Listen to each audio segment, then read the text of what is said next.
Your victory has defeated you. Some of you, your success has messed you up. You so successful now, you soft.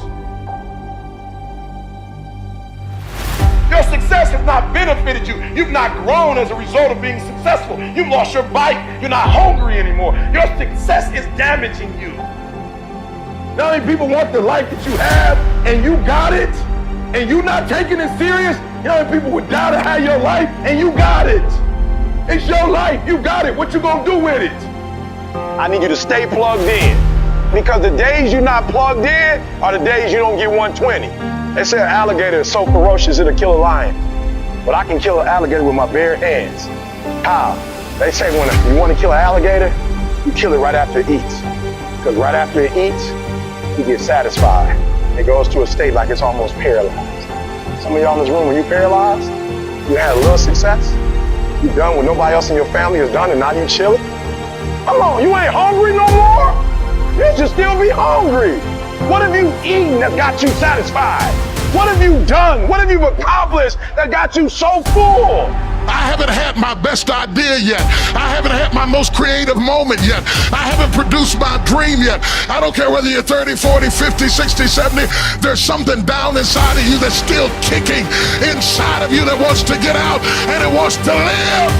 When you start running from one thing, you're gonna keep running from everything.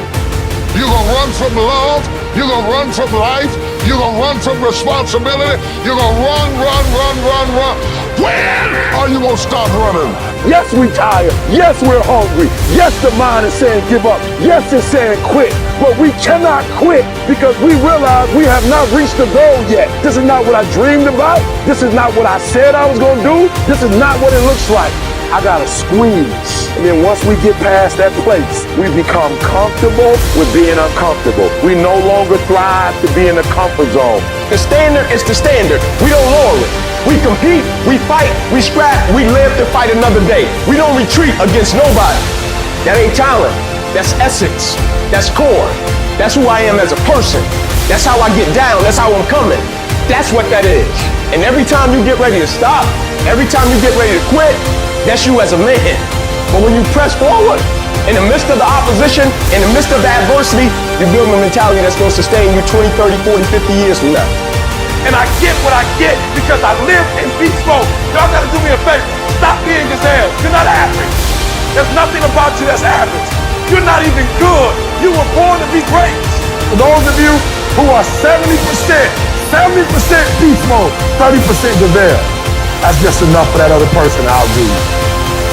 What do you do when you're not the only one that wants to make $1 million in your company? You're not the only one that wants to be the CEO. What if you're not the only one that wants what you want? What if there are thousands of other people who want what you want? You have to outwork them. You gotta outbind them. You gotta execute, and you gotta go from 70 to 120.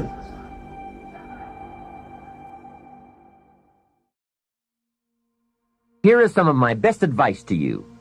Welcome every human experience. You never know which one is going to turn it all on.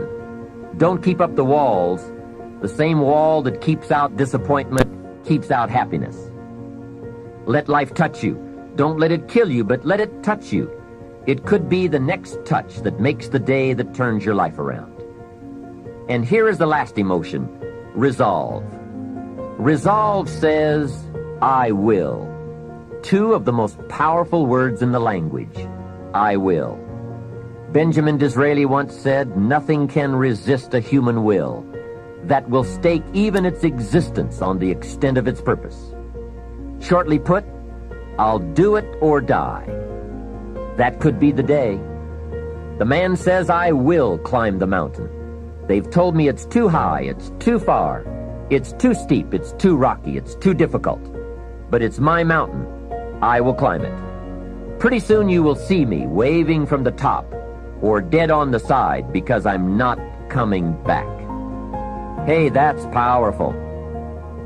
Time and fate and circumstance call a hasty conference, and they all agree. We might as well let John have it. He says he's going to get it or die. Wow, that's it. Resolve. The best definition of resolve I ever heard was from a junior high girl in Foster City, California. I'm talking to the junior high kids, and I asked the question, who can tell me what resolve means? I got several hands. Some were pretty good, but the last one was the best. She said, I think resolve means promising yourself you will never give up. I said, that's it. Best I've heard. Promise yourself you will never give up.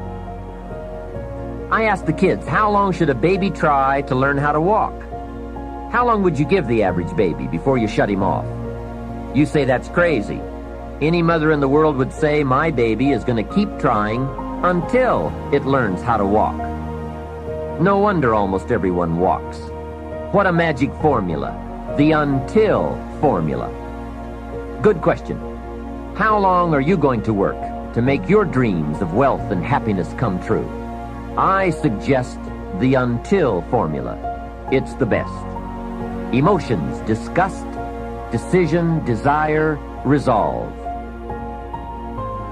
So one of the things I've been talking to my audiences about is the relationship between responsibility and meaning, which is, what would you say, it's a constant refrain in the book. It's one of its underlying messages, let's say, or themes is a better way of thinking about it.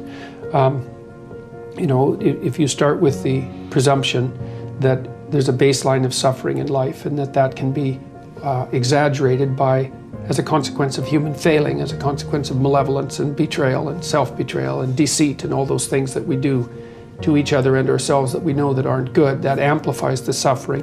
That's sort of the baseline against which you have to work. And it's contemplation of that often that makes people hopeless and depressed and anxious and overwhelmed and all of that, and they have the reasons. But you need something to put up against that. And what you put up against that is meaning. Meaning is actually the instinct that helps you guide yourself through that catastrophe. And most of that meaning is to be found in the adoption of responsibility. So if you think, for example, if you think about the people that you admire, well, you think about when you have a clear conscience first, because that's a good thing to aim at, which is something different than happiness, right? A clear conscience is different than happiness. Yeah, it's better. Yeah. That's you're not better. Like guilting yourself. You're not feeling bad about yourself. That's right. You feel that you've justified. Clean. You've justified your existence, right? And so you're not waking up at 3 in the morning in a cold sweat thinking about all the terrible things that you've involved yourself in. What you said to someone that you shouldn't have said, or how you acted, or lied. What opportunity you lost, or the things that you've let go that you should have capitalized on, and all of that. And so, if you think about the times when you're at peace with yourself with regards to how you're conducting yourself in the world, it's almost always conditions under which you've adopted responsibility, right? At least the most guilt I think that you can experience perhaps is the sure knowledge that you're not even taking care of yourself, so that you're leaving that responsibility to other people, because that's pretty pathetic.